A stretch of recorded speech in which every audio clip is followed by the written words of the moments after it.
Hey guys, Randy Arno here with Headstrong Coaching. Just wanted to jump on here for just a couple of minutes. I know it's been a pretty good while since I've posted on here, but I'm getting back to creating some content, and I'm going to start sharing more with you what I'm working on here. But just for tonight, I wanted to talk about this concept of sleep debt. If you're not familiar with the concept of sleep debt, it's probably the one of the most important concepts everybody needs to know in order to be happier and more productive in their day-to-day life.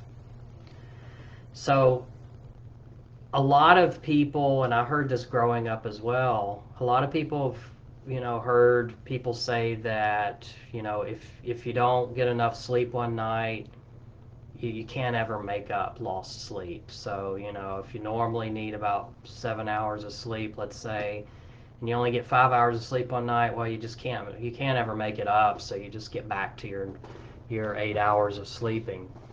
um, that's actually a myth, and it's a pretty harmful myth, because not only can you make up sleep that you miss, but eventually you have to. And if you don't make up missed sleep, it actually accumulates.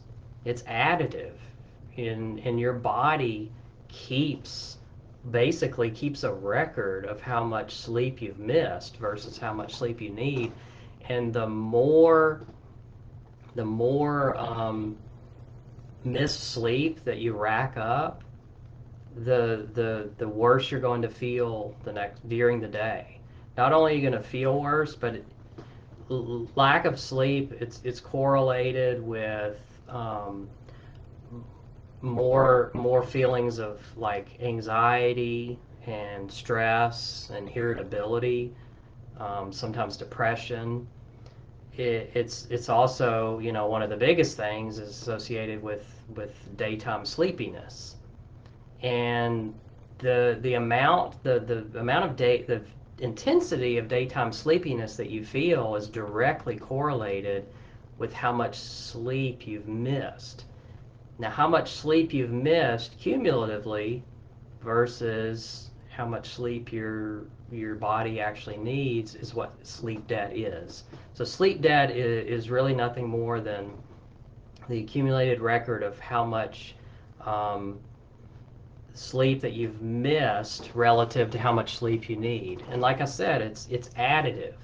So if you're like a typical adult and need, let's say, 8 hours of sleep, and you only get 7 hours of sleep through, let's say, a whole 5-day work week, then you've actually accumulated 5 hours of sleep debt.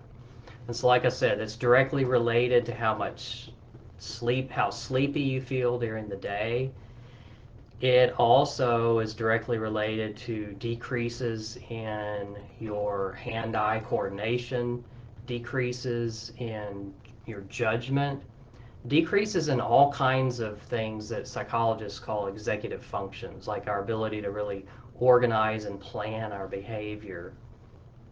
Um, and so bottom line is you are going to feel worse during the day. You're going to be less alert.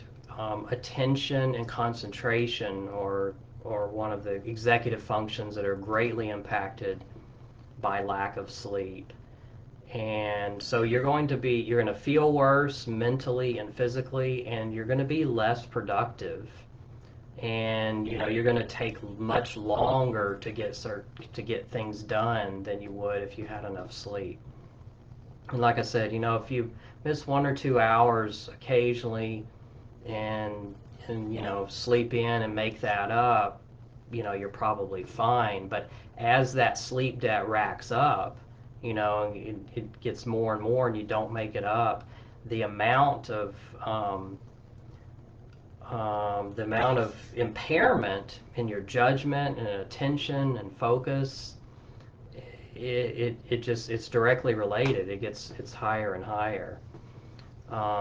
So that's essentially what sleep debt is, and um, that's I probably don't have much time to talk much about it tonight, but but I am going to do a series of videos. I'm actually working on a course on sleep, and I'm going to share it in some future videos later this week. I'm going to talk more about one, how you can figure out how much sleep debt you have, because there's some ways that you can actually gauge that and measure it just to see how sleep deprived you are.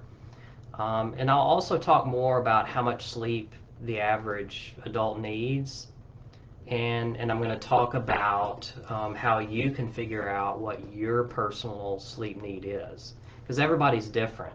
You know, you commonly hear people say, oh, the average adult, adults need like 7 to 8 hours of sleep. Well, is it seven? Is it 7.5? Is it 8? Some people need 9. Some people, need less than 7.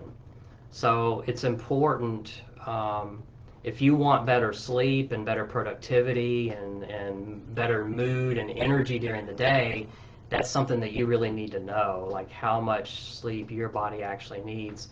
And I'm going to teach you how you can figure that out. So that's it for this evening, but I'll be back on here probably tomorrow or Wednesday and talk more about this.